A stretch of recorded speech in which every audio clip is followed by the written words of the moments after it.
Kumusta po sa atin lahat? Balik po tayo sa ating munting channel Grand Discovery, ang ating ngayon exploration or discovered tracing artifacts. Bago po tayo magpapatuloy, shout out po sa lahat ng mga subscribers, viewers, sana nasa mabuti po kayong kalagayan. Ang ating ngayon episode ay itong pag-discover natin o sa tawag na tisdig. Kung makikita natin ito ay mayroon turtle shape na stone nga atin ngayon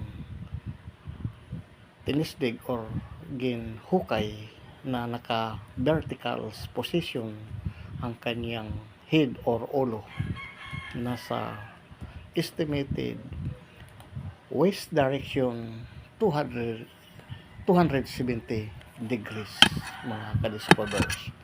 Continuous tayo itong pag-explore natin kung ano itong mga artifacts na atin makikita sa ilalim ng lupa. Wow, may pula dito na stone na sa ilalim ng turtle shape. Sa ating po mga taga-subaybay o nanonood po, wag lang natin escape ang ating exploration para makita po natin ang sunod-sunod ng mga artifacts nga atin ngayon madidiscovered. Ito ay isa naman turtles nga red ang color or pula na nakaturo po sa ilalim yung kanyang head or ulo, na kanina ay vertical. Ito naman po isa naman hugis puso na stone or para ito simento. Kung makikita natin itong bukol-bukol ay simento na bato may halo, at ito naka vertical na turtles na pula, at yung isa naman ay naka horizontal position.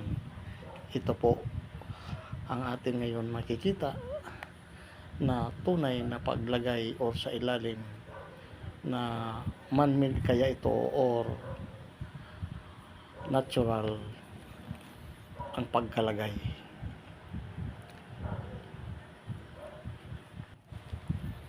Ngunit mababaw pa po ito na atin ngayon paghuhukay, ay meron po tayo nakita na mga iba-ibang color ng mga stone.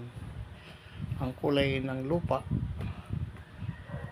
ay black na may brown. Ito naman nga heart nga may halo simento ay dito siya nakalagay sa isang gilid lamang ng ating paghukay. Ngunit ito na sila, kung makikita natin ay kakaiba yung kanilang mga hugis or karakter na pagong or turtles na mayroon siyang hindi man masyadong pula. Dalawa sila na turtle at isang heart. Ngunit mayroon dito siya mga maliliit pa na artifacts na glass. Itong atin ngayon makikita ay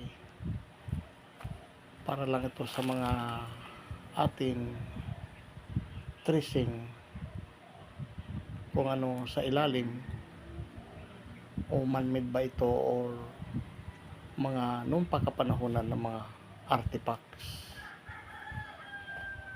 At wag lang tayo mag-escape sa ating panonood para po sundan natin ang ating exploration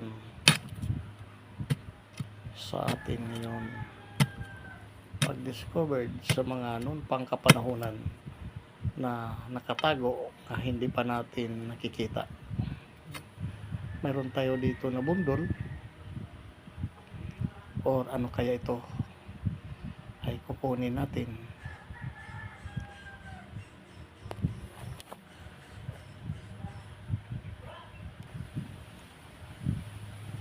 pababa tayo. Oops. Wow. Para siyang ngipin na bato. Para siyang kinating, ngunit doon siya nakalagay ay hindi natin nakita kung saan direksyon ang kanyang tulis. Nga may ngipin pala itong may lupa, may pangil, baka sinasabi or ngipin ng kidlat. Wow. Ito ay mayroon ng mga 1 meters na butas at ang color niya ay brown or black, para na siyang distract na yung lupa, hindi na siya natural.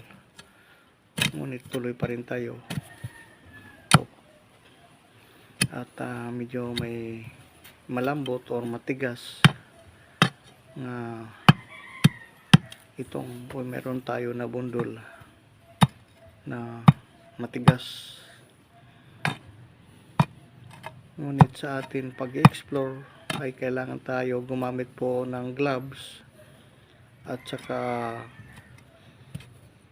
yung mask, gas mask, para po sa atin kaligtasan. Kahit lang po mababaw, baka ito may mga bakterya na lupa or mga chemical or mga natural poison. Oops. Itong nakita natin, mayroon siyang wow, broken glass, brown.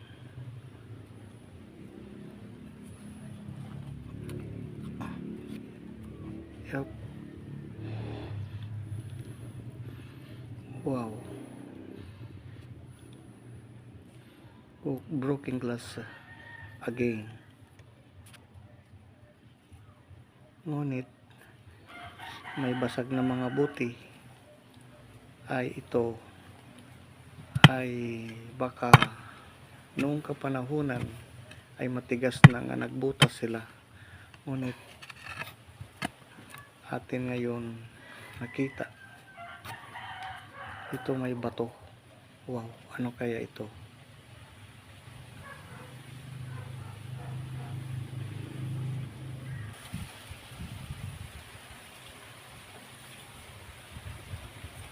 Ngunit amazing.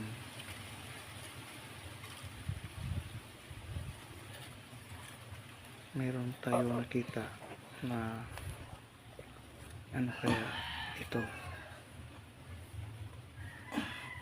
Oops. Wow. Squares na bato or stone. Kaya tinamaan ng barita kaya nagkasugat-sugat siya. Pero ngunit mayroon pa sa ilalim siya. Atin ngayon. Oops, ano ito? Mahirap ma-identify eh.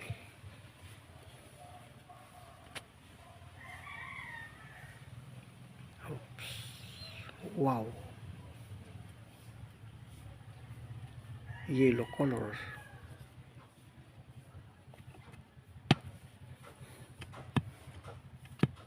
Oh. Matigas. Nakadikit sa lupa or parang simento. Oops. Yan, nakuha na natin.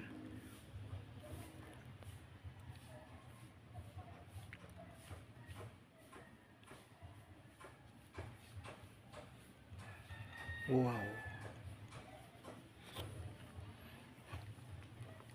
Yellow colors. Oops. Ano kaya ito? Wow, amazing. Yellowstone.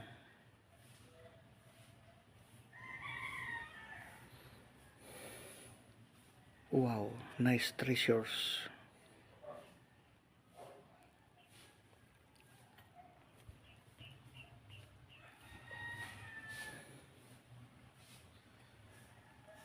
Ngunit itong na-found natin dito sa gilid ay mayroon dito color yung stone at saka may broken glass or bottle na hindi pa natin ma-identify itong stone na color yellow. Wow, beautiful na under dito sa stone sa ilalim ng bato na square.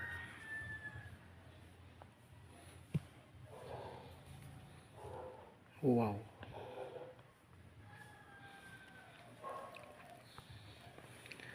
itong natin mga artifacts nga nakita dito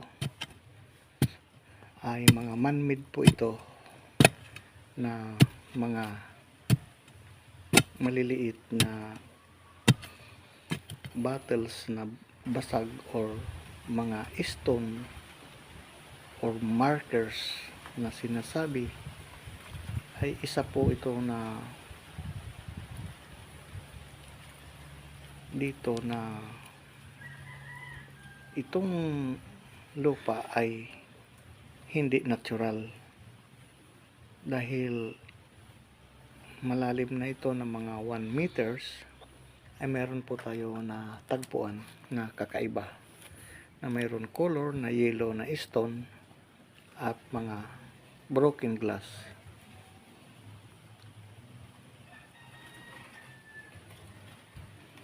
Ngunit gagamitan natin ng metal detector or precious metal. Ito ay isang ikiis detectors na sa atin pan-discover. Ngunit siya ay nagpapangsyon dahil nga ang lupa or mga iba dito na mga stone ay meron gold, naturals, minerals. Kaya ito yung na didetect niya sa ilalim ng lupa. Ngunit ito naman ay ating pendulum, si Skylab, para mag-detect po ng mga metals.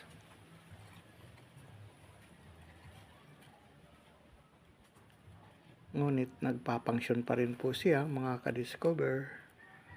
Ay tuloy lang po yung atin ngayon pag-explore. Ito naman ay sabi pa nila yung ang tawag dito ay ano ito,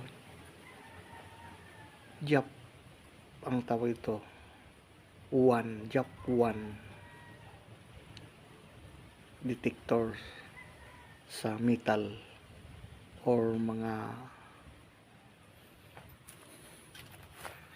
totoo ba ito ay nakakadetect ng precious stone. Ngunit susubukan lang natin dahil nga mayroon siyang natural detection. Dito po sa ating channel ay ang atin po pinapakita, kaya nga ito natin in-upload para po sa atin makikita na sa ilalim ng lupa nga mahilig po sa history tungkol sa mga discovery artifacts nga sa malalim or mababaw natin ngayon pag-explore. Ito po ay para siyang simento na hindi siya natural nga bato, nga man-made po, possible itong mga bato na iba naman hinalo. Dito sa mga artifacts, mga ka-discover, ay ito lang ang ating nakita nga ito nga iba ay mga kinating or mayroong yellow stone or squares or mga nails para siyang pako ng mga bulok na nga Dalawa lang ito ang characters or atin mga kababayan noon, mga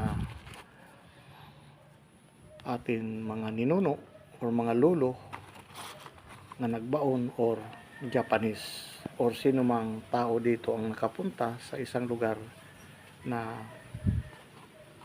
ibinaon nila ng 1 meters lang ang lalim, na ito ang nakita natin ng mga artifacts na kung di natin ito paghirapan i-discovered or pagpawisan na atin ngayon exploration, ay hindi natin na ito makikita. Ngunit sa atin ay hindi na dapat ito natin hukayin dahil nasa ilalim na po ng lupa. Pero sa atin channel ay atin ngayon sa Discovery ay mahilig po tayo sa history, kaya po nakita natin itong mga artifacts nga nakalibing na po. Ang tanong sa atin ngayon sarili, kung sino ang naglagay, dahil hindi natin nakita, wala tayong pagpapatunay nga sila nga ang naglibing. Ngunit ito na lang ang atin ngayon nakikita nga sa atin pag-aaral, ay atin pa ngayon ito i-research kung ano ito na mga artifacts, kung ano ang kanyang purpose or character, kung sino ang naglagay sa ilalim po ng lupa. Ito para siyang ngipin. Ang sabi pa dito ay ngipin na ng lupa or mayroon ngipin sa kidlat. Sabi pa raw na atin ngayon sa pananaliksik ay mayroon tayo nakita. Para siyang pangil ng wild pig, mga ka-discoverers. Ngunit itong mga artifacts ay possible sinadya ito or hindi sinadya nga ibinaon, or isa na itong basurahan nga tumigas na sa kapanahonan nga atin ngayon na-explore or sa atin pag-discovered tracing artifacts, treasures. Ngayon ito lang ang atin nakikita sa atin pag-explore. Hanggang dito na lang sa Green Discovery, at huwag po makalimot sa atin pag-subscribe sa ating munting channel para po sa susunod pa na mga videos ang mga atin makikita sa atin mahabang paglalakbay. At salamat po sa inyong suporta sa atin munting channel nga atin ngayon lagi nakikita sa atin maikli na oras sa atin panunood po dito sa atin channel. At huwag po makalimot mag-share at mag-like, at pindutin na lang ang ating notification sa ating channel. Bye-bye! Marami po salamat.